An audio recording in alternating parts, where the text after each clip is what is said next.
Welcome, everyone, to the William and Myrtle Harris Distinguished Lecture Series in Science and Civilization. I'm Jed Buchwald, Professor of History here at Caltech and Director of the Caltech Huntington Institute in the History of Science and Technology. It gives me great pleasure to introduce today's seminar.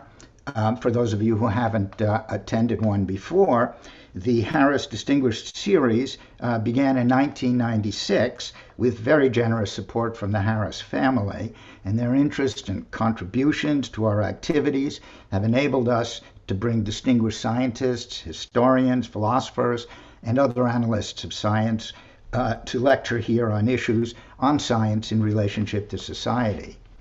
Bill Harris earned his bachelor's and master's degrees from Caltech in mechanical engineering in 1949 and 1950. He's an active member of the Associates and a member of the President's Circle, and he's always conveyed to us that his contact with humanities at the Institute enriched his life.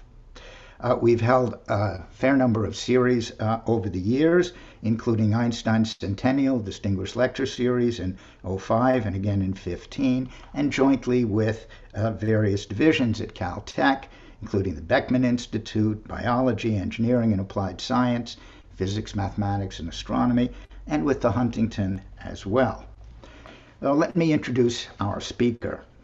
Professor Sophia Kalantzakos is Global Distinguished Professor in Environmental Studies and Public Policy at New York University and a long-term affiliate at NYU Abu Dhabi. And her research focuses on resources and power and the changing ways that we think of global space and interdependence. She is with us this year. She is actually physically here in Pasadena during the pandemic that we've all been suffering through, as the senior fellow at the Caltech Huntington Research Institute. And she will be speaking today on the topics which she's done so much research on. Now, her work in particular examines how the strategic value of critical minerals for the decarbonization of the global economy and the Fourth Industrial Revolution intersects with changing post-carbon resource map, accelerating geopolitical realignments between the developing and the developed world.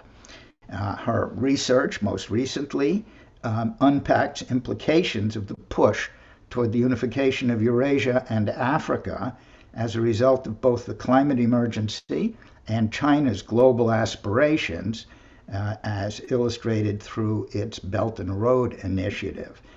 She explores, in the face of China's rise, the U.S.'s reevaluation of its leadership role in the global order and Europe's reckoning with challenges to both its normative and economic power. Her two most recent books include China and the Geopolitics of Rare Earths and the EU, U.S., and China Tackling Climate Change. With that, let me ask Sophia to join us and there she is. And I will turn things over to her now, and I will disappear until the Q&A comes up. Well, thank you so much, Jed, for that warm introduction and for being such a fabulous colleague and collaborator throughout a very bizarre and difficult pandemic year. Before I begin, I'd like to express my warmest thanks to Dean Jean-Laurent Rosenthal and to those Caltech colleagues with whom I have had stimulating intellectual exchanges this year. Thank you to the organizational team and tech support at Caltech for making this talk possible.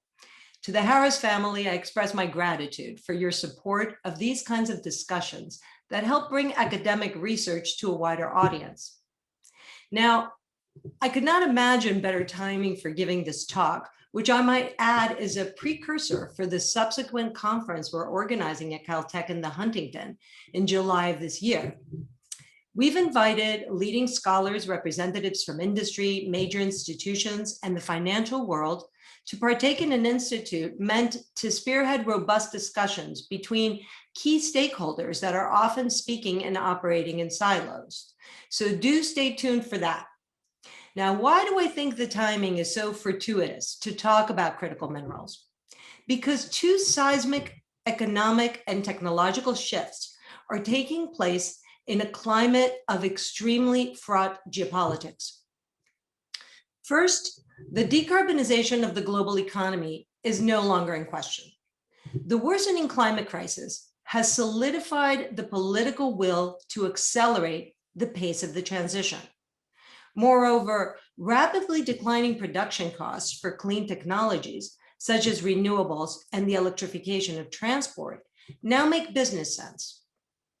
As of 2019, major economies, the EU, China, Japan, South Korea, have all announced their goals to reach climate neutrality mid-century.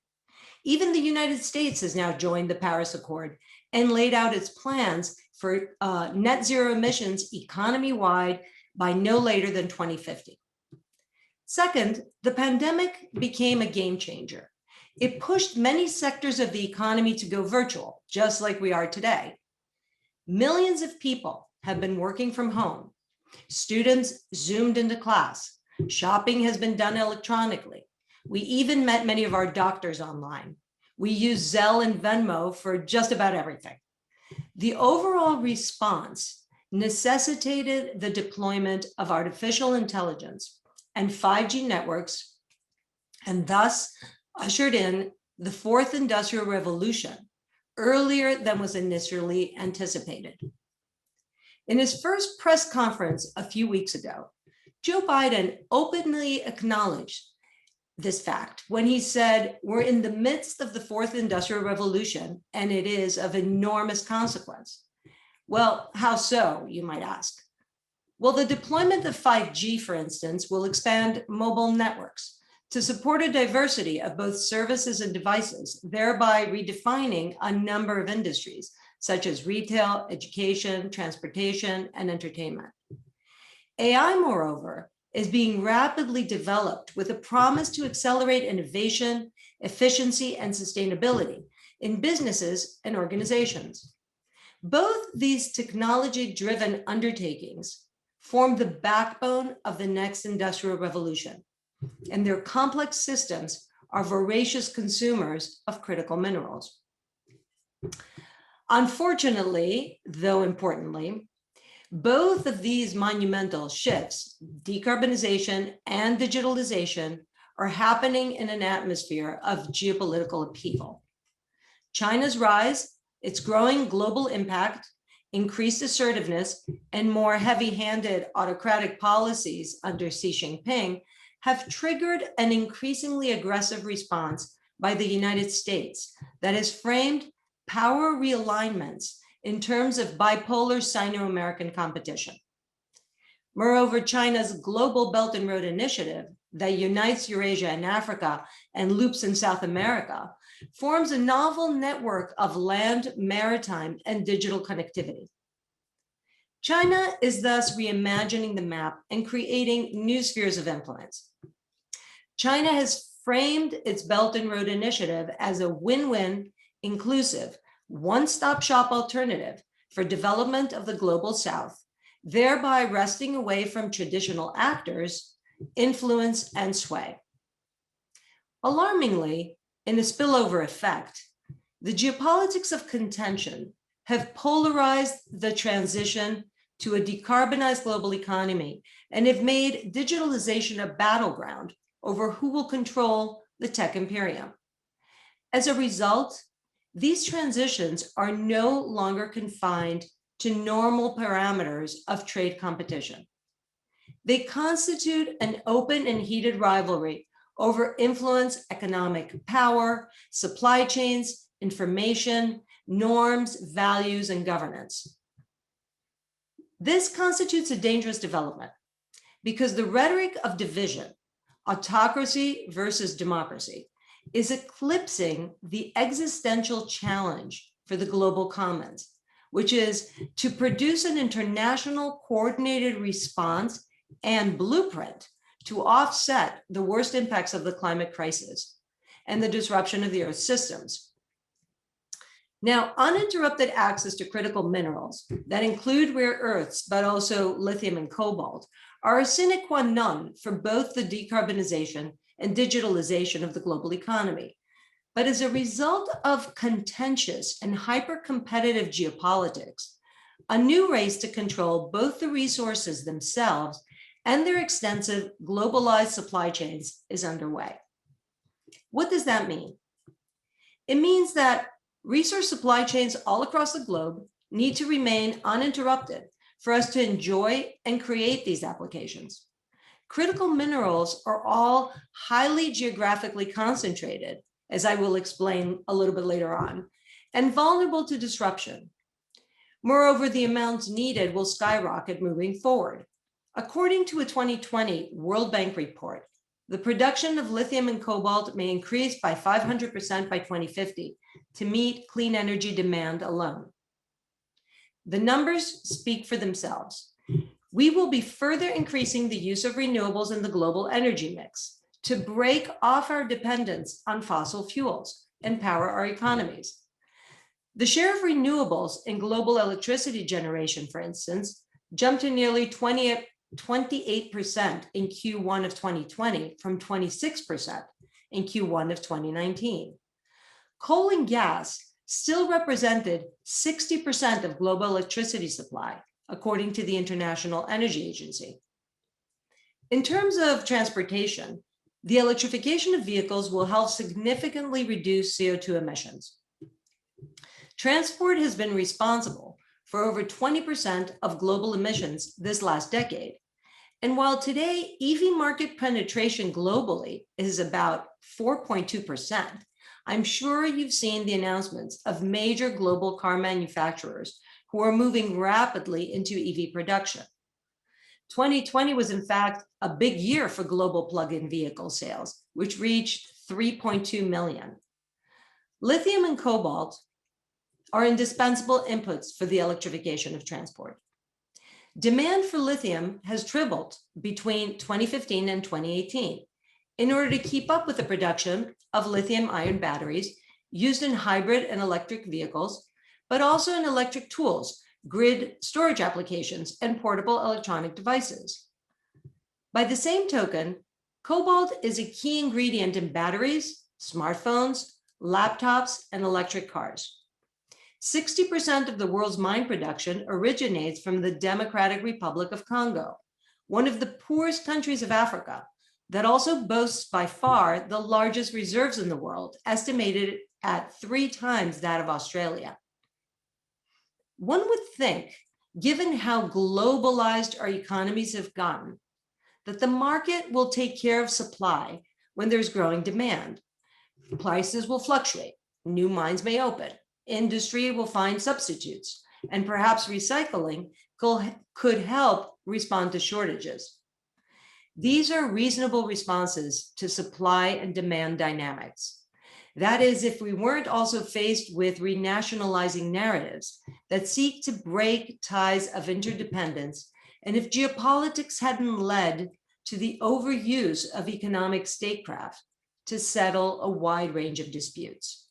In fact, one such instance in which economic statecraft was perceived as having been used by China to settle an incident with Japan marked my personal entry into the world of critical minerals. Rare earths are 17 elements of the periodic table that are part of the family of lanthanides.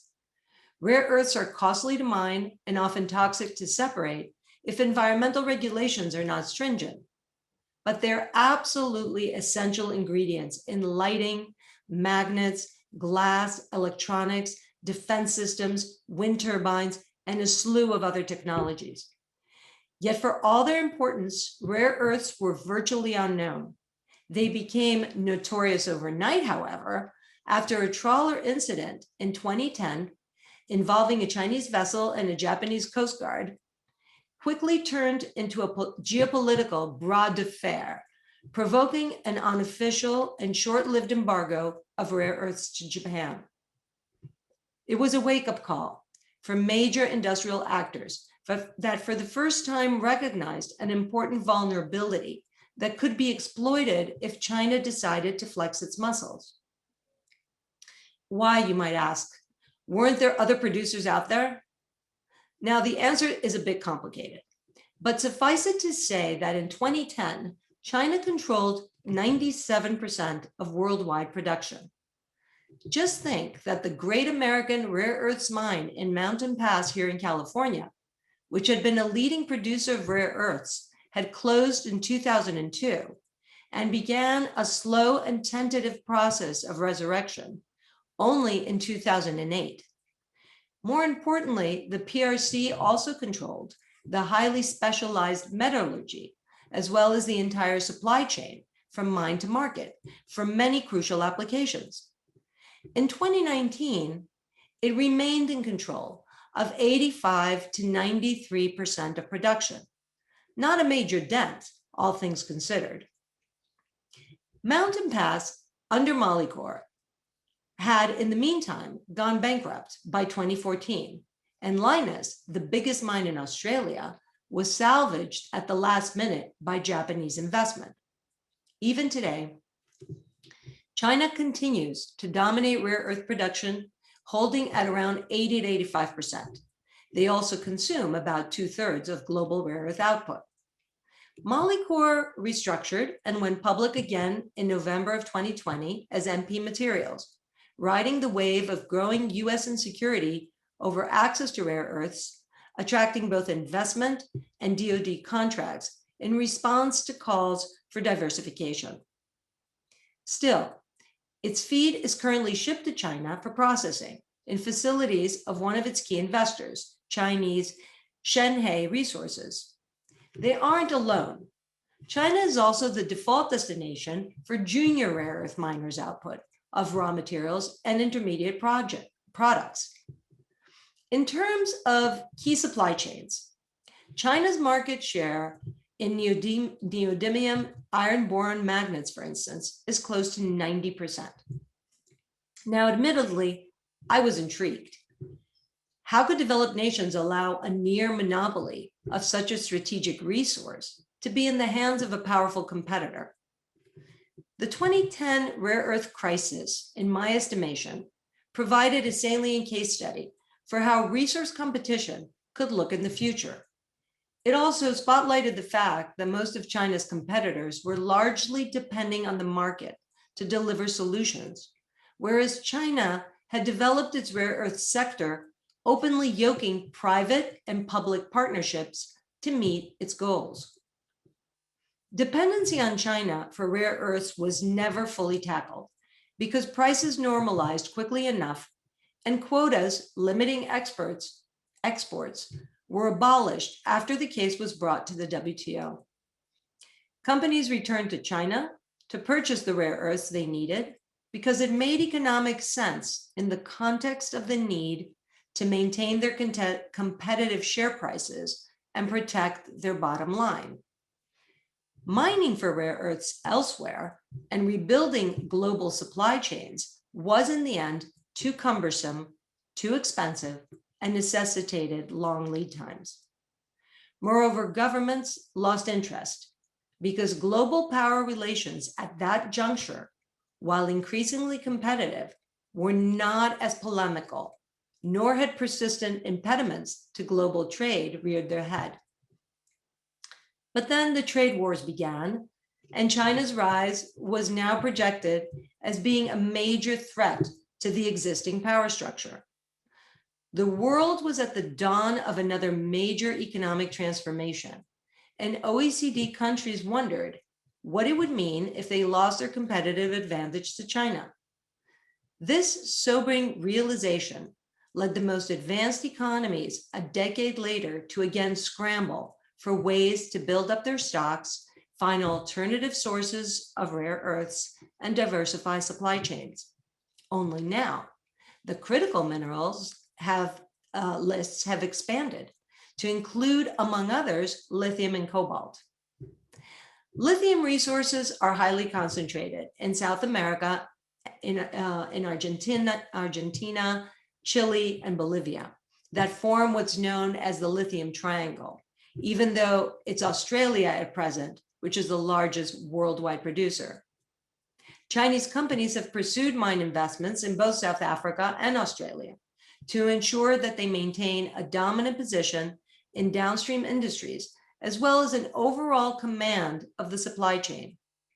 Similarly, with respect to cobalt, China again stands out for developing a strategy that secures its position of influence over the industry and ensures that it remains a dominant actor in cobalt mining in the Congo.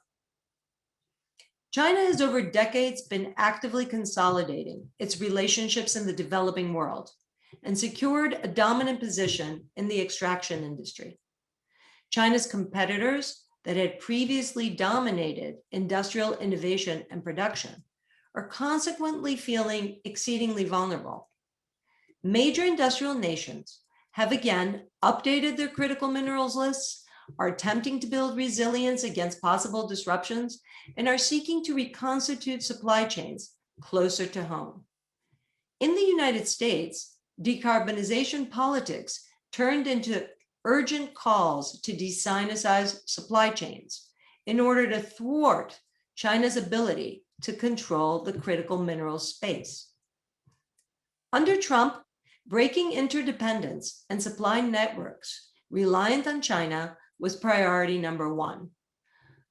On September 30th, 2020, Trump signed an executive order that addressed the threat to the domestic supply chain for reliance on critical minerals from foreign adversaries, calling it a national emergency. 3 years earlier, in December 2017, Trump had also signed Executive Order 13817, a federal strategy to ensure secure, reliable supplies of critical minerals.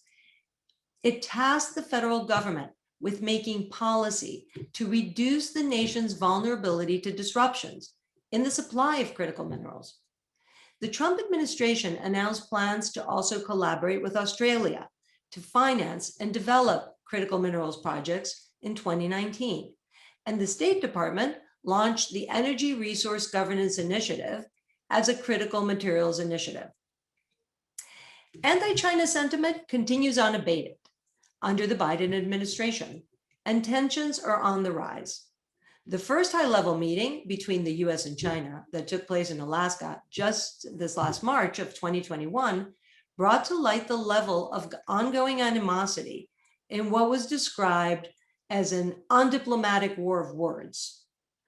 Moreover, having made it his goal to urgently decarbonize the U.S. economy and lead in the production of new green technologies, just like his predecessor, Biden continues to underwrite efforts to build U.S. resiliency, prioritizing the de-Sinicization of supply chains.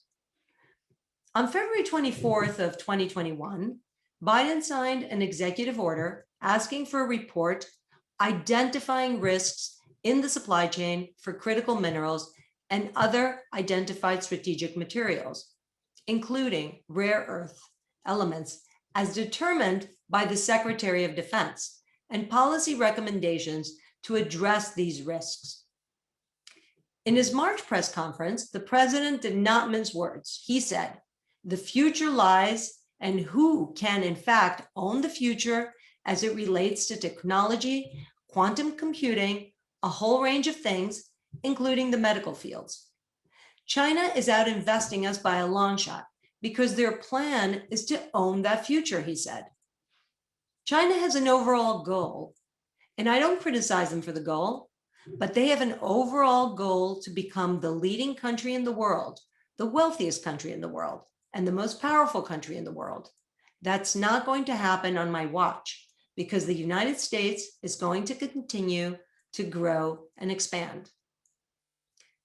Decoupling from an economic giant like China is not, however, a realistic option, nor a recommended one.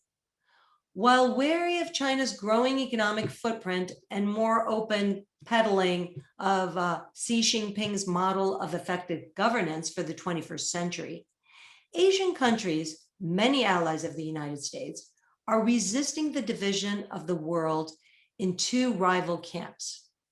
In November 2020, China and the member states of ASEAN, the Association of Southeast Asian Nations, plus Australia, Japan, South Korea, and New Zealand, signed the Regional Economic Comprehensive Partnership because President Trump had left the US-led Trans-Pacific Partnership as soon as he took office. This was a very important moment that the PRC government used to drive the point that ideas such as decoupling with China are nonsense, and nations who pursue such are likely to end up on the outside of the world's economic gravity, they said. China is also signaling that the Belt and Road Initiative will remain at the center of its global vision. As Chinese Foreign Minister Wang said during his 2021 Africa tour, China will work with all parties to deepen the synergy between the BRI and the development strategies of other countries, keeping in mind their needs for COVID-19 response and economic recovery. We believe that by bolstering connectivity and economic reopening, and by tapping into the potential of new growth drivers, we will be able to achieve higher quality Belt and Road cooperation. By the same token, the European Union, the United States' closest ally, militarily, politically, and economically, also signed a major trade deal with Beijing in December of 2020 after the Biden election. The EU views China as a systemic rival, but is pushing back against the US model of bipolar competition because it is loath to relive a new Cold War. Instead, it remains committed to deepening multilateralism and setting common standards with its partners. In Europe's view, it can stay true to its values and principles and pursue like-minded partnering to form the most relevant multi-layer group possible when dealing with any specific issue. With respect to decarbonization and digitalization, Europe speaks about growing supply chain resilience, but has also strategically chosen, unlike the United States, to actively attract global investment, build new networks of interdependence, and strengthen existing ones without alienating the People's Republic of China. In 2017, Europe took an important step into the future.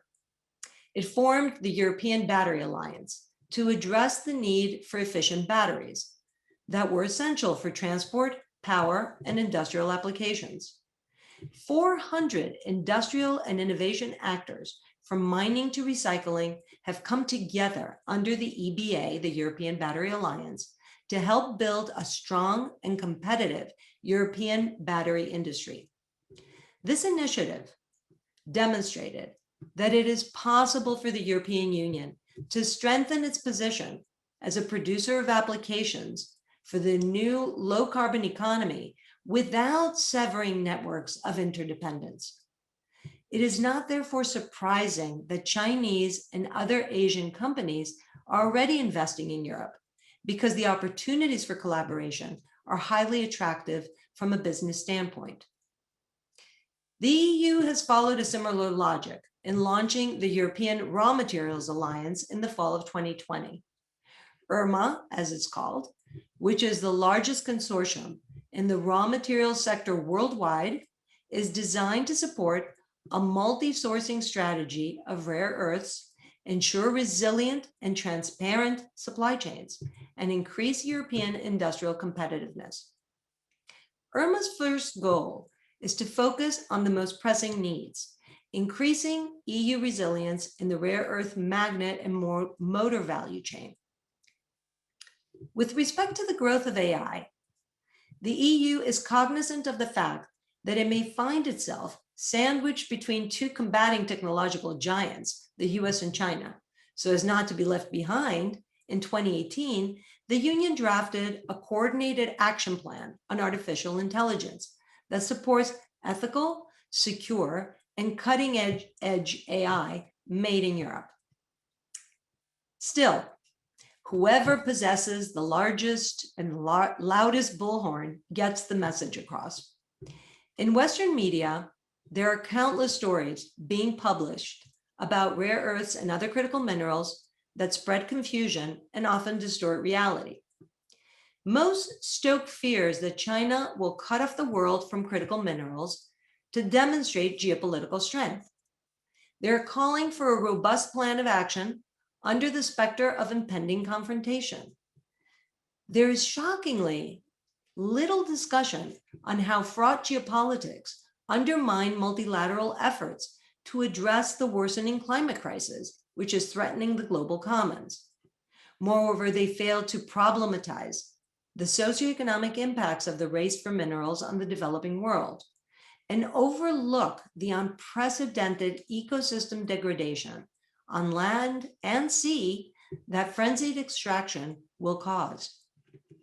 Even more egregious is the silence surrounding the need for knowledge sharing and building the production capacities for these technologies with and in the developing world.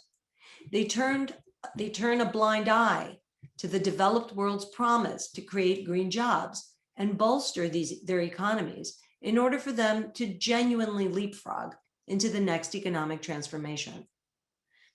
Even the geopolitics of critical minerals are not as linear as portrayed, but far more complex.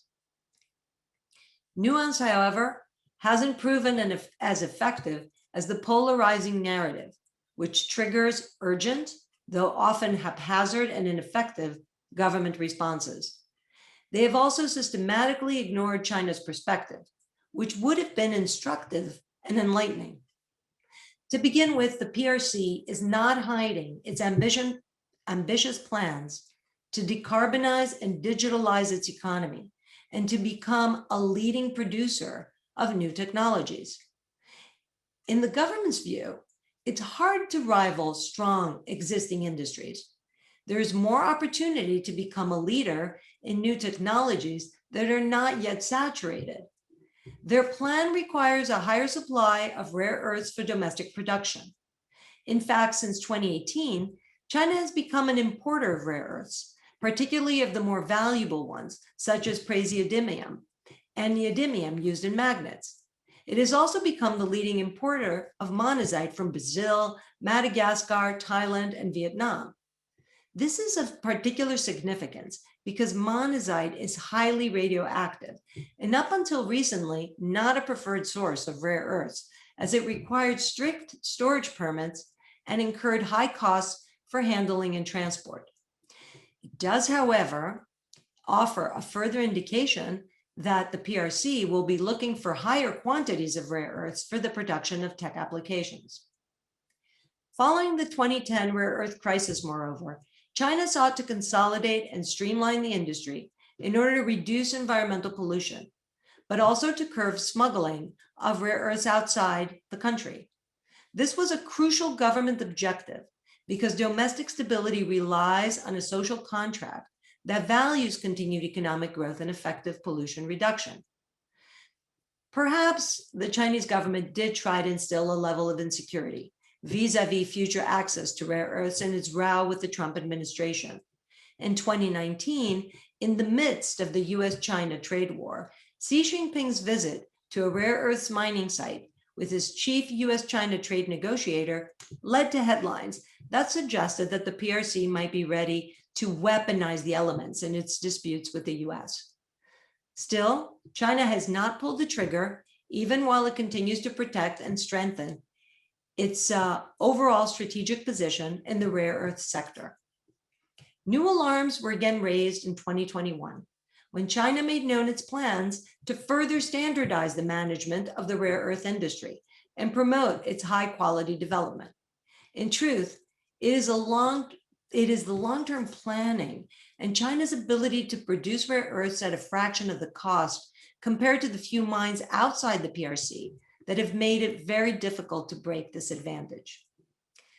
There's no doubt that critical minerals and their supply chains are now at the center of geopolitical wrangling, with businesses caught in the crossfire. While tensions are often stoked by junior miners that see an opportunity for government support in the prevailing climate, companies by and large are eager to see governments lower the political rhetoric and look at the bigger picture. Severing ties of interdependence in a globalized economy is counterproductive and a strategic mistake. For companies, both accessible markets, especially large ones like the US, the EU, and China, and stable politics are essential to their planning and growth. While economic competition is expected, a narrow realist frame of pitting countries' national interests against the other creates disruption and uncertainty. The question is, with so many moving parts and so much noise, what might constitute a viable way forward? First, I would venture to say that it's a false and misleading dilemma to project as the greatest battle of our time the fight between democracy and autocracy when the planet is in peril. Values matter. Transparency and good governance, stakeholder engagement, all constitute important goals. However, it is necessary to take a step back. Lowering the realist volume will allow the world the space for new possibilist thinking, away from a narrative of hyper-competition, and instead reimagine a map of the world in which the climate crisis is the defining problem of the global commons for autocrats and democrats alike. A bipolar world bases its legitimacy on layering conflicting interests on top of one another in a way that makes it impossible to see clearly in order to navigate. A reimagined map that depicts all the individual actors together forming part of a whole corresponds more faithfully to the challenges ahead. This is particularly true because challenges to the global commons can best be met with a new vision that recognizes interdependence and with a new geopolitics that includes the aspirations of both the developing and the developed world. The response to the climate crisis must not become a starting pistol for a new scramble, for inputs, geopolitically engineered supply chains, the building up of tech and knowledge barriers, new exclusions and inequities that engender securitized solutions to global challenges. The US, China, Europe, and other powerful actors are accountable for what transpires next. I want to thank you all for your attention, and I'm looking forward to your questions. I think, Jed, you should join us now. Thank you, Sophia. We have a fair number of questions. I have some myself. Let's see if I can divide them into at least two parts. Okay. A number of people are actually wondering whether, and it's not really directly concerning what you've been speaking about, but it is behind it. Some people have been wondering whether decarbonization is as essential as clearly scientists and others seem to think that it is. One person asked Robert Bunker, do we actually need to go to zero carbon? What is an acceptable carbon footprint, he asks, for the world's advanced economies? And in relation to this, Steve Yamshan asks whether it might not be the case that increasing technology towards energy efficiency under existing structures might not be equally powerful as, let us say, vehicle electrification itself. And is it not possible that one ought to put some emphasis, asks Robert McLaughlin, on demand reduction, as well as assuming, or in addition to assuming, that we have to provide energy structures through electrification instead of through carbon structures. So all of these are directing themselves to the question of the extent to which decarbonization in and of itself is essential. So this is a really good question. It's a really big question. And I think experts have been debating this, but it's also a political question. The first thing is we keep losing sight that climate change, what's happening to the planet is not only climate change. We have so much more going on and things that we need to consider and work on. So for example, when I talked about environmental degradation, that's part of of a problem, the way that we have to think about water, about agriculture. All of these are going to be big issues.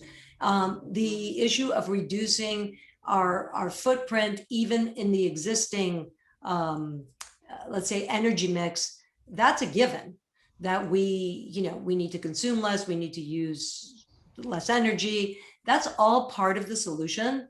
But I do believe that we cannot move forward without really decarbonizing and changing the energy mix. And that is going to happen pretty rapidly now. There will always be those who believe that, maybe we can continue to use fossil fuels to the extent, I was just quoting figures that showed that even with electrification, for electricity, we still use 60% coal and gas. So we've got a way to go, but I think that we're on a path to decarbonize, that's for sure. But we also must not lose sight of, it's not only about, driving an electric car. That's not enough. It's not only about reducing CO2. That is something we need to do, but there's so many other factors and so many other areas that we need to work on simultaneously. There's a spectrum of questions concerning the actual critical mineral sources and ability to maybe replace them with other things. One person asks, for example, whether lithium structures are as critical as they seem to be. We, after all, had for years nickel-cadmium batteries instead, obviously also critical minerals, but perhaps from wider sources. And in respect to that, Kevin Barrett asked, for instance, are there any long-term prospects for synthetic rare earths that might replace structurally the ones that we're using? And maybe asks William Dower, perhaps there's a wider range of sources, maybe at lower grades, that could be processed to provide these things, thereby avoiding the inevitable conflicts that are going to occur over these sources. Well, a few things. First of all, I don't look at this from a scientific perspective, but in terms of lithium, at the moment, lithium-ion batteries are considered to be the most efficient, the most productive.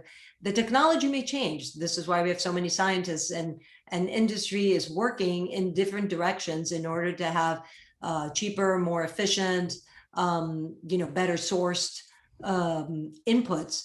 But there are two things that we must not forget. Number one, this is a transition that's going to require, the entire periodic table, and that's huge. None of the applications we use today are simple.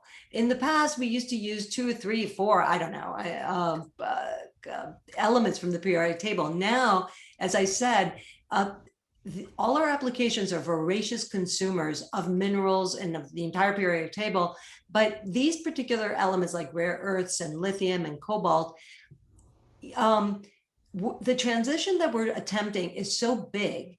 And one of the things that I do want to point to is that we're going to be mining like never before, which is another important topic that I just like to bring to the table, to say that, the mining industry, for the wide public in the developed world, was sort of not on their radar, except for some instances where there were child labor, practices, like in the Congo. There was a huge push not to, for miners in the Congo. There was a lot of artisanal mining of cobalt in the Congo, and there was so much pressure to stop that after Amnesty International came up with a report. And so, mining was kind of out of sight, out of mind for most people, but the massive quantities that we'll now need to use of all kinds. It doesn't have to be only, lithium, rare earths, and cobalt. We're going to need all sorts of inputs like never before. So the miners and major organizations are all now trying to figure out how mining can be done with less of an environmental footprint, because there is a huge So mines have been a business that, if not regularly monitored, may have very strong adverse effects on the surrounding environment. They use a lot of water. They have a huge carbon footprint. There's all sorts of questions about tailings and proper storage of particular, some have radioactive tailings. What do you do with that? So this is going to become huge, and already the mining industry is looking to produce standards and guidelines so that they don't find themselves so close. I mean, they're going to be under the microscope, but there's going to be, they're trying to figure out how to navigate these new waters. An obvious question, given everything that you've been saying and which has come up a number of times here, is exactly, or what you can tell us about it, are the methods and means by which the Chinese government is actually either directly or indirectly investing in the production and refinement of such materials in ways that it doesn't seem to be the case that either the European or U.S. governments are doing. So, well, I mentioned it as I was talking. I said that they've yoked together, let's say, public and private companies, financing, in order to build up capacity in particular sectors. So they're the leading producers of batteries globally. They're the leading producers of magnets. Now, I don't mean to say that there was some kind of evil plan that was being hatched up in China where they wanted to take control and starve the developed world of particular applications. But they did see an opportunity to build, for example, entire supply chains magnet production or battery production. Part of it was that it was cheaper. It made sense. Because of the way their economy is structured and because the state has more long-term planning, they choose to invest in particular sectors. And they have made, we can see it consistently through their 5-year plans and through, the Made in China 2025 ambitions. They've clearly stated that they want to be leaders in this next tech revolution because they were, let's say, latecomers in automobile manufacturing. So they became leaders in EVs. How did they do it? Well, they subsidized, they gave incentives to companies, to people to buy them. They've, through the Belt and Road, and even before their outreach to the developing world became solidified as the Belt and Road Initiative, they looked for markets, they looked for resources, especially after Tiananmen. When the West sort of turned their back to China, China had to go out and look for resources and markets. They rekindled their relationships with Africa. They extended influence and investments in South America. After the Cold War, the truth is, the United States largely left the developing world. And Europe remained in Africa and maintained its developing ties, well, because it also has a history of being part of the, how would I say it nicely? I mean, it has like a colonial legacy. Let's start with that. But then it's also maintained, it kind of graduated into a maintenance of partnerships, especially in, let's say, Africa, which has always been considered part of Europe's neighborhood. So there are multiple ways in which China has done planning, incentivized and, financed companies to go there and take risks that Western companies don't want to take. I mean, when you can do business safely in the United States and in Europe and in certain countries in Asia, why would you go somewhere where you don't know what the situation is with the government, if you can get your money out, and how your assets will fare? You've already spoken a little bit about the questions of what you do with the material produced by the mines, and we have a couple of questions about that. namely what efforts are actually being put in a broader sense into limiting the environmental degradation of what is clearly turning into very large-scale mining of these rare earths, which must involve particular technologies, chemicals for processing, and so on. And David Drummond remarks that here in Minnesota, he says, we're facing a proposed mine that, unless managed properly, will result in sulfide runoff that threatens the Boundary Waters wilderness area with future sulfides. And copper and nickel are major products.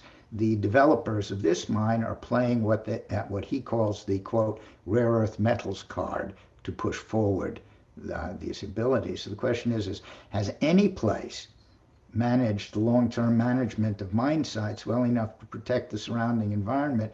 We're all reminded, especially those of us who are old enough to go back to the 50s and so on, of the disastrous Miyamata diseases that occurred in Japan, Minamata, I believe it was, as a result of pollution from industrial runoff in the waterways. Oh, that's a difficult, well, it's a difficult question to answer. In what sense? First of all, yes, mining has environmental impacts, and we need to make a decision, like with everything. And especially now that we're probably going to have to mine at home in the United States as well, because there are now junior miners pushing to, there's capital flowing into the economy. Everyone's, there's so much money out there now for post-COVID recovery that that there is going to be financing available. And yes, I do think that many junior miners are playing this the supply chain safety card in the United States, and so many are linking it also to the Pentagon and to the DoD, because the reality is in America, if you say the word DoD, then suddenly something becomes more important than if you say it's for some kind of other application. I think that environmental regulations here are strict. I'm sure there's going to be, a push to perhaps loosen them or revisit them or adjust. This is a conversation that, people working in this field, either policymakers or activists, even the public, this has to be monitored. Definitely the environmental regulations in the United States are stricter. China, part of what happened in China and why, and I think it's really legitimate, that when China decided to halve the quotas of rare earths and to take control, there were hundreds of small rare earth miners who were just dumping acid in the ground. The environmental degradation was something out of this world. There is a white paper that China issued back in the day, like 10 years ago, that said, look, we really need to clean up our act. And part of that whole restructuring that's led to 6 major companies dominating the industry within China has to do with the fact that the environmental degradation of all of this mining that wasn't being regulated and wasn't compliant to environmental standards did create huge problems. So first of all, they're cleaning up their act for sure, because they have to. As I mentioned in my talk, it's important for China for the government to show that it's battling pollution, because there is a social contract. Their governance system might be different, but you know what? They have their ear to the ground. They're also paying attention, and the environment and pollution is a very big part of it. It's going to be a huge issue. I think this is why the mining industry is trying to really get ahead of events as they occur. They're trying to come into the discussion about what kinds of standards we're going to need. How are they going to fulfill the various sustainability goals and the environmental goals that the UN has put forth? This is a very big discussion, and we're going to have to make some hard decisions. Okay, we have time for one more question that has come up a couple of times, and if I can try and formulate it in this fashion. It's this: the critical minerals that you're talking about are, of course, being used to produce, in particular with electric batteries and so on, storage mechanisms for electric power. The question comes up, what about the generation of the power itself through renewable sources? And in particular, what's China's position on the development of nuclear energy? Well, China's energy needs are so big.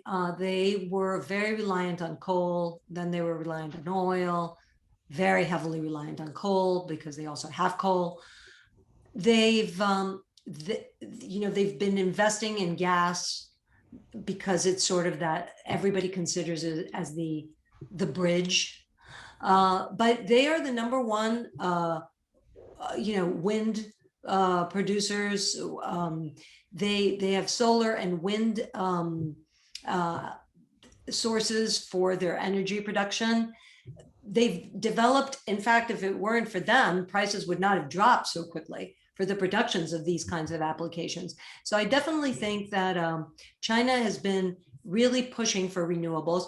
One of the things that it has been doing that, both scholars, activists, many people are very critical about is also they've really used a lot of hydropower. So every river, every waterway, it has a dam. And this is something that they're also exporting to the region and beyond through the Belt and Road.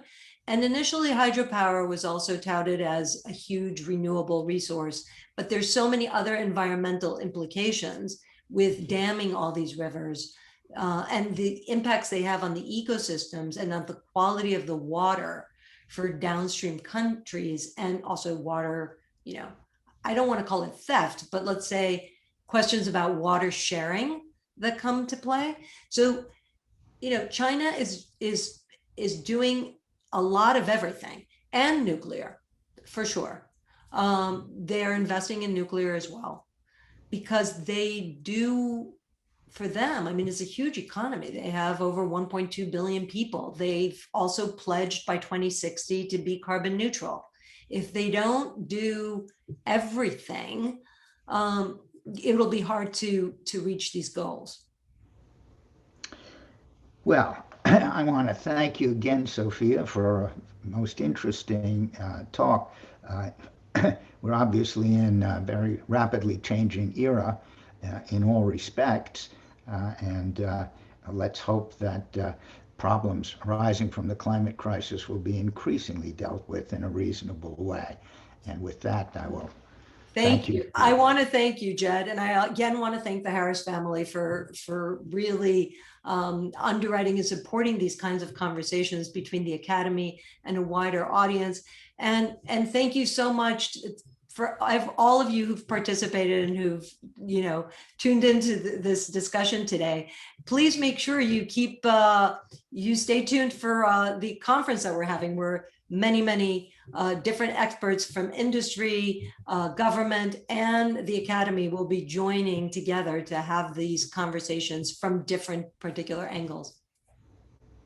Thank you. Well, thank you again, and look forward to your conference this coming summer.